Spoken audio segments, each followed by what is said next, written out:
The Israeli Air Force initiated a series of attacks against Hamas targets in Gaza. We will show no mercy on our enemies.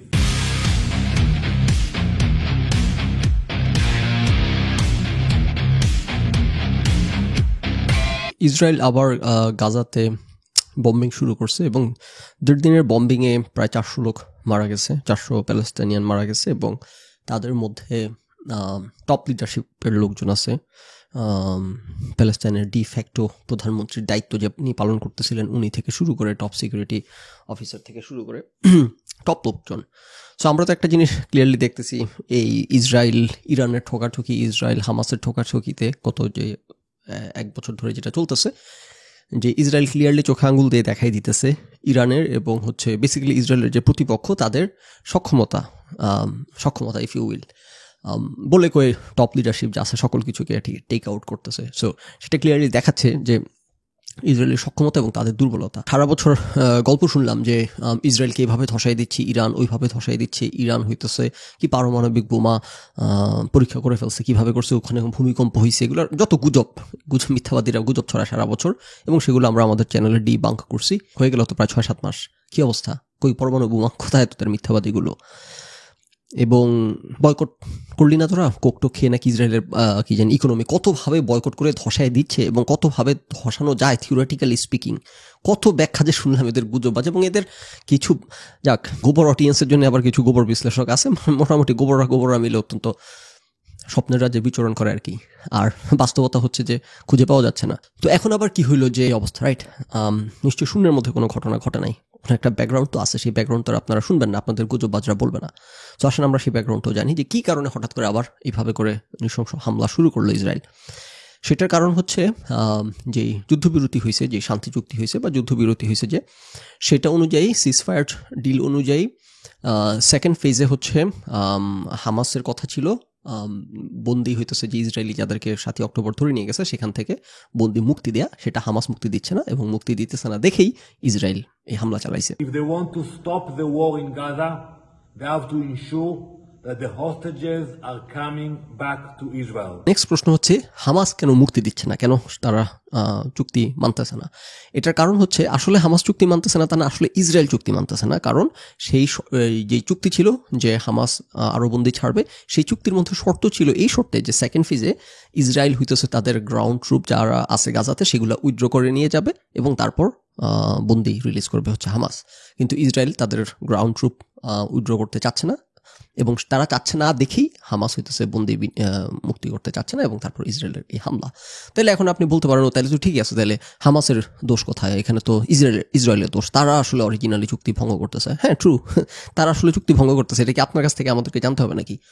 এখানে কি হচ্ছে এটা কি সারা পৃথিবী বিশ্ববাসী জানে না? আমরা তো সবাই জানি। ইউক্রেন নিয়ে আমরা যখন আলোচনা করছিলাম, আপনি একটা বিষয় প্যারালালি ঘটায় জিনিসটা আমাদের দেখতে এবং বুঝতে সুবিধা হচ্ছে যে অ্যাট দ্য সেম টাইম ইসরায়েলে যা ঘটতেছে, ইসরায়েল গাজায় একই ঘটনা আইডেন্টিক্যাল ইউক্রেনের রাশিয়ার মধ্যে ঘটতেছে। যে রাশিয়া ইউক্রেনকে ছাতু বানায় ফেলতেছে এবং সেখানে আমেরিকার ভূমিকা বা ট্রাম্পের ভূমিকা হচ্ছে, ট্রাম্পের কথা হচ্ছে যে তুমি দুর্বল ইউক্রেন, তুমি রিয়েলিটি মাইনে নাও, তুমি দুর্বল, তুমি ইয়ের সাথে পারবা না, রাশিয়ার সাথে পারবা না, সুতরাং বালপাকনামি করার কোনো মানেই হয় না। এখানে এমন কোনো ডিল হওয়া সম্ভব না, এমন কোনো চুক্তি হওয়া সম্ভব না যেটা সুষম, যেটা সমান। কারণ রাশিয়া শক্তিশালী, সে কখনো সমান চুক্তি মেনে নেবে না। এখান থেকে গায়ের জোরে সে জিতেই বের হবে।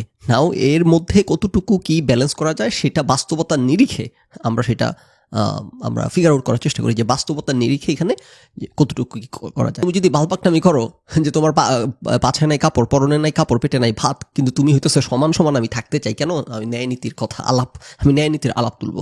তখন ট্রাম্প কি অ্যান্সার করছিল জেলেনস্কিকে, হোকে যাও, তুমি তোমার পথে হাঁটো, আমি আমার পথে আছি, আমি আর তোমাদেরকে অস্ত্র সাহায্য করবো না, ইন্টেলিজেন্স সাহায্য করবো না। 1 সপ্তাহ লাগে নাই, আপনারা এরপর ঘটনা না জানলে আর কি বলি, 1 সপ্তাহ লাগে না। ওখান থেকে যে আমরা তো আলোচনা করছিলাম যে জেলেনস্কি ফোসফোস করতে করতে বের হয়ে গেছে, বাবারে বাবা, প্রচণ্ড এই যে এই তৌহিদি জনতার মতো আর কি, ফোসফোস করতে করতে বের হয়ে গেছে সে, পৃথিবীতে কি ন্যায় বিচার নাই নাকি? 1 সপ্তাহের মাথায় আবার ফোন দিছে ট্রাম্পকে, ফোন দিয়ে সরি টরি বলে বাপ টাপ ডেকে তারপর রাজি হয়েছে ইয়েতে চুক্তিতে, এখন রাশিয়া রাজি হচ্ছে না, এখন ইউক্রেন রাজি হয়ে বসে আছে, রাইট? সো ফুসফুসায় লাভ নাই। ট্রাম্পের যে কথা, যেই পলিসি সে অ্যাপ্লাই করছে ইউক্রেনে, সে একই পলিসি সে এখানে অ্যাপ্লাই করতেছে, যদিও এটার ব্যাপার আলাদা। ট্রাম্পের এখানে একটা হেট্রেড যে আছে ইয়ের প্রতি, মুসলমানদের প্রতি, এটা একেবারে clear, almost clear. How ever or policy কিন্তু এখানে কনসিস্টেন্ট, কারণ সে ইউক্রেনকে যে শর্ত দিয়েছে একই শর্ত এখানেও প্রযোজ্য, যে ইউক্রেন আপার হ্যান্ডে নাই, ইউক্রেন লোয়ার হ্যান্ডে আছে, সুতরাং ইউক্রেনকে ছাড় দিয়ে টেবিলে আসতে হবে। একইভাবে হামাস লোয়ার হ্যান্ডে আছে, সুতরাং হামাসকে ছাড় দিয়ে টেবিলে আসতে হবে। ছাড় দিতে না চাইলে যেই হচ্ছে রেজাল্ট। নাও অ্যাগেন তৌহিদিগুলো ঘুরে ঘুরে বলবে তাহলে কি পৃথিবীতে ন্যায় বিচার নাই? এটা কিন্তু আজকে ফিগার আউট করলে যে পৃথিবীতে ন্যায় বিচার নাই। পৃথিবীতে ন্যায় বিচার আমেরিকানদের হাতে যেমন নয়, পৃথিবীতে ন্যায় বিচার তোদের হাতেও নাই। তোরা তো আমেরিকার চেয়ে বড় বদমাইশ, তোরা তো হাতে ক্ষমতা নাই, তারপর যত বদমাইশি পান্ডামি। আফগানিস্তানে তালেবান সরকার ক্ষমতা আসছে, কি একটা তাণ্ডব মৎস্য চালাইতেছে। এরা বাংলাদেশকে নাকি ইয়ে বানাবে, বাংলা হবে আফগান, আমরা হব তালেবান। এরা সারা পৃথিবীকে এরকম বানাবে। এখন তো তাও আমেরিকান এরা যখন পান্ডামি করে, একটা অ্যাটলিস্ট এক্সকিউজ দেওয়ার চেষ্টা করে, একটা সভ্যতার জায়গা থেকে হলে একটা মুখ রক্ষা।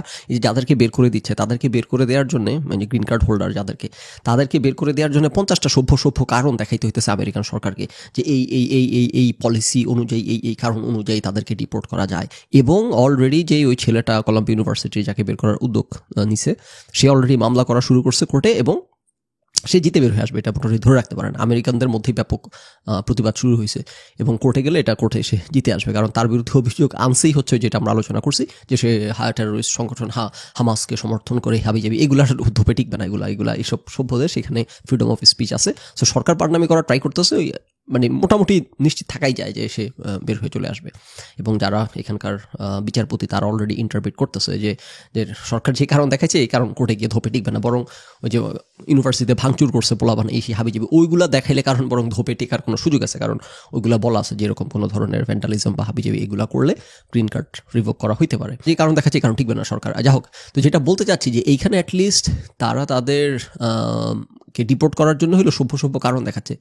এই হামাস সমর্থক যেগুলো আছে, আমার ফ্রেন্ড লিস্ট থেকে শুরু করে, আমার ফলোয়িং লিস্ট থেকে শুরু করে, আমার আশেপাশে থেকে শুরু করে, বাংলাদেশ থেকে শুরু করে যত মুসলিম দেশ আছে, আমি তো এদেরকে খুব ভালো করে চিনি।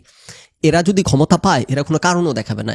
কারণ দেখাবে, এদের একটা কারণ। এদের কারণ হচ্ছে যে কাফেরের সাথে সকল কিছু করা যায়, যত অন্যায় অনাচার আছে সকল কিছু যায়। কেন তারা কাফের? কেন সারা পৃথিবীর সকলে মুসলিম না? শরিয়া আইন কায়েম করবো, এবং শরিয়া আইন অ্যালাউ করে। কত যে পান্ডামি এরা করবে।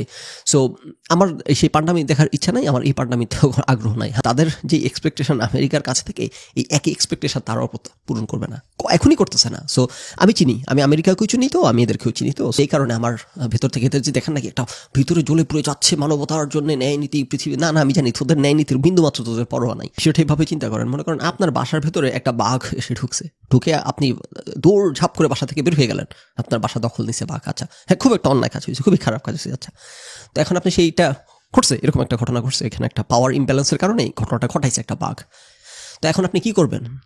এখন আপনার কাজ হচ্ছে, আপনি সেই বাঘকে ট্যাকেল করার জন্য যে প্রয়োজনীয় শক্তিমত্তা, যে প্রয়োজনীয় ব্যাকআপ, যে অস্ত্রশস্ত্র এবং ব্যাকআপ, সেটা আপনি জড়ো করার ব্যবস্থা করবেন আপনি, রাইট? সেটা যখন আপনি জড়ো করতে পারবেন, আপনার হাতে বন্দুক, গোলা বারুদ, সেফটি প্রোটোকল, প্রোটেকশন, সকল কিছু যখন আপনি নিশ্চিত করতে পারবেন, তখন আপনি যাবেন বাঘকে ট্যাকেল করতে। আচ্ছা, এবার আমি দেখি বাঘটাকে বের করা যায় কিনা। আপনি হইতেছেন চেতনায়, আপনি জড়ো করে যে না আমার কিচ্ছু নাই, আমার কোনো ব্যাকআপকে কিচ্ছু নাই, আমি খালি ফেসবুকে সে গুজব করবো যে আমি ফাটাই ফেলতেছি বাঘকে। আপনি খালি হাতে ঢুকবেন সেই ঘরের ভেতরে, তারপর বাঘ আপনার পাছার থেকে গোস্ত তুলে নিবে, এবং আপনি কান্না করতে করতে বের হয়ে আসবেন যে পৃথিবীতে কোনো বিচার নাই নাকি। সো হামাস গেছে পান্ডামি করতে, হামাসের কি অকাত আছে, যে আলোচনা শুরু থেকে করে আসতেছি, যে বাসার ভেতরে যে তুমি বাঘ মারতে গেছো, কি প্রিপারেশন নিয়ে গেছো? খালি ভাল বাঘটামি করলে হবে, আর বড় বড় কথা বললে হবে, কাইন্দা ঘুরা বিচার দিলে হবে যে পৃথিবীতে কোনো বিচার আচার নাই নাকি? না, পৃথিবীতে কোনো বিচার নাই। আমেরিকার কাছে যেরকম বিচার নাই, ইসরায়েলের কাছে যেরকম বিচার নাই, তোমাদের হাতেও কোনো বিচার নেই। তোমরা কত ন্যায় বিচারক? ওই যে ট্রাম্পের কথাতেই ফিরে যেতে হবে, যে তোমার কাছে কি কার্ড আছে, হামাসের সাথে কি কার্ড আছে।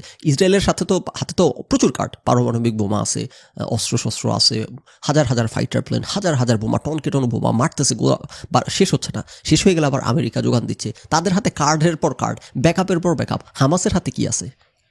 ইরানের হাতে কি আছে? ও কিছু নাই। আবার পাকনামি করবা যে না আমরা ছাড়বো না, আমরা হস্টেজ ছাড়বো না। আমরা কেন? সমান হইতে হবে। ভালো, সমান হইতে থাকো। পৃথিবীতে কি ন্যায় বিচার নাই? না, পৃথিবীতে ন্যায় বিচার নাই। Congratulations for finding out.